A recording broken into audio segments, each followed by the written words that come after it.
जीवन के सफर में जब दुनिया कांटों से राह सजाती है, बनकर फूलों की चादर माँ धरती पर तब बिछ जाती है। साथियों नमस्कार, मेरा नाम हनुमंत सिंह शेखावत है। साथियों, आज ऐसी मातृशक्ति के बारे में बात करेंगे जो तमाम कष्ट सहते हुए, तमाम बाधाओं को दूर करते हुए अपने जीवन को एक दिशा देती हैं, अपने जीवन का एक मकसद बनाती हैं और जीवन पथ पर आगे बढ़ जाती हैं, फिर कभी नहीं रुकती हैं और आज लाखों लोगों के लिए प्रेरणादायी बनी हुई है, लाखों हजारों बच्चों के लिए एक ममतामयी माँ बनी हुई है। आज ऐसी ही मातृशक्ति सिंधुताई सतकाल के बारे में हम बात करेंगे। साथियों, एक महाराष्ट्र के वर्धा जिले के बहुत ही साधारण और गरीब परिवार में जन्मी एक बच्ची जो 14 नवंबर 1948 उनका डेट ऑफ बर्थ है। शुरू में बहुत कष्टों में पली बड़ी होती है, पैसे चराती है, चौथी क्लास तक स्कूल में भेजा जाता है। फिर माता को उनको पढ़ाना अच्छा नहीं लगता है, पिता पढ़ाना चाहते हैं। जब भैंसे चराती है, गलती हो जाती है, तब मार भी उनको खानी पड़ती है। कुछ समय बाद 10 साल की उम्र में उनसे 20 साल बड़े व्यक्ति से उनकी शादी कर दी जाती है और शादी की जाती है तो सिंधुताई कहती है कि मेरे भी सपने थे, मैंने भी सोचा था कि अब मैं जाऊंगी, ससुराल जाऊंगी तो वहाँ पढ़ लिख पाऊंगी। लेकिन साथियों, वहाँ भी स्थितियाँ विपरीत ही थी। सिंधुताई को पढ़ना आता था, उनके पति को पढ़ना नहीं आता था। तो सिंधुताई जब पढ़ती थी तो पति को बहुत बुरा लगता था। उनका नेचर ऐसा था कि वो औरत को अपने पैर की जूती ही समझते थे। जब सिंधुताई पढ़ती थी तो वो उनको मारते थे। सिंधुताई अपने पढ़ने की सामग्री को चूहों के बिल के अंदर छुपा के रखती थी और कभी कभी तो उनके डर से उस कागज को ही खा जाती थी जो वो पढ़ती थी। साथियों, बहुत कष्ट भरा जीवन था। कुछ समय बाद वो गर्भवती हुई। जब 9 महीने के पेट में उनके बच्चा था तो किसी साजिश के तहत गांव वालों ने और कुछ मुखिया लोगों ने उन पे तोहमत लगाई कि ये जो बच्चा है वो इसके पति का नहीं है। पति उनके बातों में आ जाते हैं और उसको बहुत पीटते हैं। पीट करके एक गायों के तबेले में उसको पटक देते हैं और रात भर वो वहाँ पड़ी रहती है। गायें, सैकड़ों की संख्या में गायें वहाँ इधर उधर घूमती रहती है। वो बेहोश हो जाती हैं, लेकिन एक गाय होती है वहाँ। वो गाय उनके पास खड़ी होती है और उनको उनकी रक्षा करती है। किसी भी गाय को उनके पास नहीं आने देती है, उनको संरक्षण देती है पूरा। जब सिंधुताई की आंख खुलती है, वो देखती है कि एक गाय उनके पास खड़ी है और उन्होंने देखा कि बेहोशी की हालत में ही उन्होंने एक बच्ची को जन्म दे दिया था। जब बच्ची को देखा तो उसकी नाल काटने की बारी आई तो नाल काटने के लिए उनको 16 बार पत्थर से उसको चोट मारनी पड़ी और उन्होंने अपनी बच्ची को संभाला। तब उनके मन में ख्याल आया कि एक जानवर, एक गाय माता के रूप में एक इंसान की रक्षा की है, तो मैं क्यों नहीं बहुत से लोगों की माँ बन सकती। ये बीज उनके मन में उसी समय पड़ा। फिर कुछ समय के बाद, 10-12 दिन के बाद, उनके पति ने उनको घर से बाहर निकाल दिया। जब घर से बाहर निकाल दिया तो लड़की का एकमात्र सहारा उसका मायका ही होता है। वो मायके की गई, लेकिन वहाँ भी उनको कोई पनाह नहीं मिली, उनको वहाँ से भी भगा दिया जाता है। फिर उनके पास कोई चारा नहीं रहता है और वो पास के गांव के रेलवे स्टेशन पे जाके भीख मांगती है। भिखारियों के बीच में रहती है। 20 साल की उनकी उम्र है। भिखारियों के बीच में रहती है, बहुत डरी सहमी सी रहती है। जब वो बहुत डर जाती थी तो पास में एक शमशान घाट था, उस शमशान घाट पे वो चली जाती हैं और वहाँ छुप के झाड़ियों के बीच में वो रहती है। लोग जब उनको देखते थे रात को तो भूत भूत कहते थे और वो भाग जाते थे। उनके पास में उनकी 16 दिन की बच्ची होती है।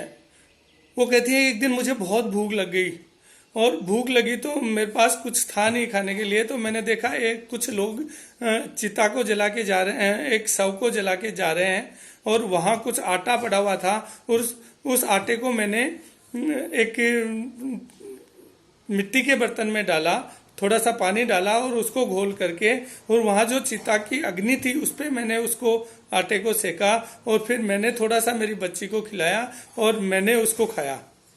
मुझे बहुत डर लग रहा था, कुत्तों के भौंकने की आवाज़ आ रही थी, चारों तरफ सन्नाटा था, आंधी चल रही थी और कौवे काँव काँव कर रहे थे। मुझे बहुत डर लगा। मैंने उस टाइम चाहा कि मैं मर जाऊं, लेकिन कहीं से पता नहीं कोई आवाज़ आई कि नहीं सिंधु ताई, मरना नहीं है, जीवन को एक गति दो। लेकिन उस समय मैंने मरने का विचार ही त्याग दिया। मैंने कहा नहीं, मैं मरूंगी नहीं।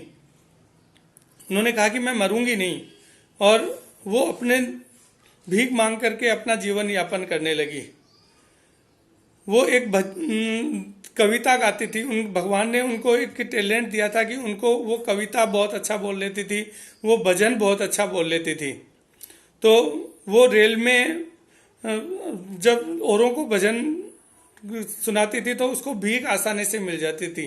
सिंधु ताई कहती है कि जो भीख में मुझे मिलता था, मैं अपने साथी भिखारियों में वो बांट देती थी, उनके बच्चों को मैं बांट देती थी, मैं अकेली नहीं खाती थी। मेरे मन में ये विश्वास था कि मैं और सबकी माँ बन के रहूँगी, मैं सबके लिए जीऊँगी, ऐसी भावनाएं थी। वो वहाँ एक सिंधु ताई जब भी कहीं भी बोलती है तो वो जो कविता, वो जो भाव वो रेलवे में सुनाती थी, वो हमेशा सुनाती हैं। वो मैं आपके सामने भी शेयर करूंगा। वो कहती हैं कि हमसे तू खाने की न पीने की बात कर, मर्दों की तरह दुनिया में जीने की बात कर। जिस मातृभूमि को रे तू गोद में पला, जिसकी पवित्र धूल में घुटनों के बल चला। हमसे तू खाने की न पीने की बात कर, मर्दों की तरह दुनिया में जीने की बात कर। उसके फटे आंचल को तू सीने की बात कर, मर्दों की तरह दुनिया में जीने की बात कर। खुद दर्द की दवा हो औरों से न दवा ले, सोफे पे मत पड़ा पड़ा पंखे की हवाले। मेहनत से बनने वाले पसीने की बात कर, मर्दों की तरह दुनिया में जीने की बात कर। क्यों देवता पैगंबरों का पूछता है तू पता, इस मातृभूमि का तो तू कण कण है देवता। उन वीर शहीदों के करीने की बात कर, मर्दों की तरह दुनिया में जीने की बात कर। सिंधु ताई ये गाकर के रेलवे में सुनाती थी, तब उसको भीख मिलती थी, साथी भिखारियों के बीच में अपने भोजन को बांटती थी। धीरे धीरे उसके साथ बहुत से बच्चे उनके पास आ जाते थे, गरीब लोग उनके पास आके रहते थे। तो उनको लगा कि मैं अब अनाथ बच्चों को रखूं, तो उनको किसी ने एक पास के गांव में एक झोंपड़ा भी बना के दिया जो अस्थायी था, जो टूट जाता था।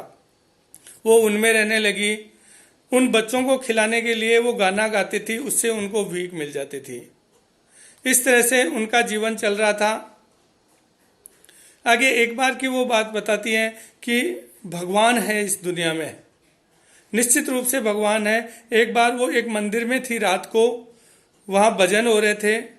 फिर सुबह वो एक बस पकड़ करके और कहीं जाना चाह रही थी, तो उस बस के कंडक्टर से उनका झगड़ा हो गया और कंडक्टर उनको टिकट नहीं दे रहा था। वो कह रहा था कि आप नीचे उतर जाओ, और वो उससे झगड़ना ही चाह रही थी, बहुत परेशानी में थी। इतने में एक बूढ़ा आदमी आता है जिसके कपड़े भी फटे पुराने होते हैं, और वो सिंधु ताई को बड़े प्यार से कहता है कि भाई चाय पियोगी? तो सिंधु ताई कहती है मुझे जीवन में आज तक किसी ने इतने प्यार से चाय के लिए पूछा ही नहीं था। तो मैंने कहा हाँ पीऊंगी। तो उन्होंने कहा चलो ठीक है चाय पीते हैं। तो बस को उसने रुकवाया, 2 बेल बजाई, बस चली गई और हम नीचे उतर गए। और जो ही नीचे उतर के थोड़ा सा आगे चलते हैं और एक जोरदार धमाका होता है, और उस धमाके में पीछे मुड़ के देखती है, लपटें उनके मुंह पे भी आ रही हैं, और जिस बस में वो चढ़ी थी उस बस पे बिजली गिर जाती है, आकाशीय बिजली गिर जाती है, और वो बस पूरी कोयले की तरह से काली हो जाती है। ड्राइवर और कंडक्टर उसमें मर जाते हैं। और सिंधु ताई सोचती है कि ये क्या हुआ, अपने आप को संभालती है, उस बूढ़े व्यक्ति को देखती है जो उतरा था, तो वो बूढ़ा व्यक्ति उनको कहीं नहीं मिलता है। वो चारों तरफ उसको ढूंढती हैं, सुबह से शाम तक उनको ढूंढती रही, लेकिन वो वृद्ध व्यक्ति उनको मिला नहीं साथियों। वो कहती है भगवान है किसी न। उस दिन से मैंने सोच लिया कि मैं अब अनाथ बच्चों की माँ बन के रहूंगी, मैं दुनिया को कुछ न कुछ दूंगी। उसके बाद में वो गरीब बच्चों को अपने पास रखती है, अनाथ बच्चों को अपने पास रखती है, लोग उसकी सहायता करने लगते हैं। वो अपने बच्चे को किसी पूना के दगड़ू सेठ को गोद दे देती है। वो कहती है कि मैंने मेरी बच्ची को गोद इसलिए दे दिया कि मेरे ऊपर ये तोहमत नहीं लगे कि मैं मेरी बच्ची को ज़्यादा अच्छे से रखती हूँ और दूसरों को बच्चों को ढंग से नहीं रखती हूँ। मैं अपनी बच्ची को खाना खिला दूँ और दूसरों को पानी पिला के सुला दूँ तो ये मुझे गंवारा नहीं था, इसलिए मैंने अपनी बच्ची को गोद दे दिया। मेरी दुनिया वही अनाथ बच्चे, गरीब बच्चे हो गए। लोग धीरे धीरे मुझसे जुड़ते गए, मेरी सहायता होती गई और मैंने सहायता के लिए गाना गाना शुरू किया। जब भी मुझे उन बच्चों के लिए खाने की ज़रूरत होती थी, राशन की ज़रूरत होती थी, तो मैं कहीं भाषण दे के आती, मैं अपना किस्सा सुनाती तो मुझे उनके लिए राशन मिल जाता था। मुझे 4 राष्ट्रपतियों ने सम्मानित किया, बहुत से अवार्ड मिले, 700 से ज़्यादा अवार्ड उनके नाम है, बहुत से पदक उनको मिले, पूरी दुनिया में उनका नाम हुआ, अमेरिका में गई, पूरी दुनिया में उनको सम्मान मिला। आज वो उनके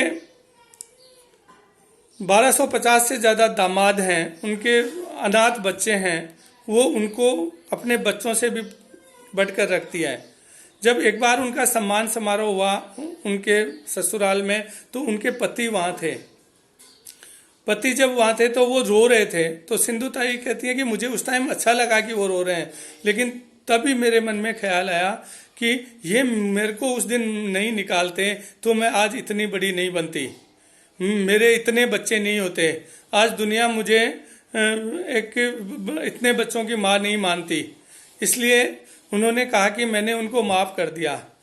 वो बहुत दयनीय स्थिति में थे तो मैं उनको अपने साथ ले आई और उनकी सेवा की। लेकिन मैंने उनसे कहा कि मैं पति के रूप में आपको नहीं ला रही हूँ, मैं आपको बच्चे के रूप में आपको पास रखूंगी और तुम बच्चा बन के रहो। और मेरा सबसे शैतान बच्चा जो मेरे और बच्चे थे उनको भी उनकी सेवा करने के लिए बोला। सिंधु ताई का हृदय बहुत बड़ा है, वो कहती है सबको माफ़ कर दो, सबको माफ़ करते चलो, किसी को कोई बुरा मत कहो, जो होता है सब अच्छे के लिए कहता है। जब वो पिछले साल केबीसी में आई तो अमिताभ बच्चन जैसी लेजेंडरी ने उनके चरण छुए, उनके चरणों को स्पर्श किया। आज वो इस मुकाम पे हैं कि दर्जनों देशों की यात्रा करने के बाद और बहुत से लोगों की प्रेरणा बनने के बाद आज उनके गोद लिए हुए बच्चे, उनके पास रहे हुए बच्चे आज डॉक्टर हैं, इंजीनियर है, वकील हैं, कोई गैरेज चला रहा है, कोई बिजनेस कर रहा है। आज सिंधु ताई 80-82 उम्र की हो गई हैं, लेकिन आज उनका जज्बा आज वोका हुआ है साथियों। ऐसी लेजेंडरी है वो, इतनी महान शक्ति है कि उन्होंने तमाम रिजेक्शंस को, तमाम बाधाओं को दूर करते हुए, तमाम कष्टों को झेलते हुए शमशान में रहकर भी, आप कल्पना करके देखिए साथियों, शमशान में कोई रोटी बना के खा सकता है क्या? हमारे तो रोंगटे खड़े हो जाते हैं। आप कल्पना करके देखिए, एक लड़की भिखारियों के बीच में रहकर के भीख मांगती है, असुरक्षित अपने आप को महसूस करती है, लेकिन उसने अपने आप को एक मकसद दिया, एक दिशा दी उसने अपने आप को, और उस दिशा ने उसने कहा कि मैं माँ बन के रहूंगी, सबकी मैं माँ हूं। और इसी एक जज्बे ने आज उनको पूरी दुनिया के सामने मिसाल बना दिया। साथियों, आप मेरे चैनल को सब्सक्राइब कर लीजिए, बेल आइकन दबाना नहीं भूलिएगा। अगली प्रेरणादायी कहानी के साथ मैं कल आपके सामने फिर उपस्थित होऊंगा। तब तक के लिए जय हिंद, जय भारत।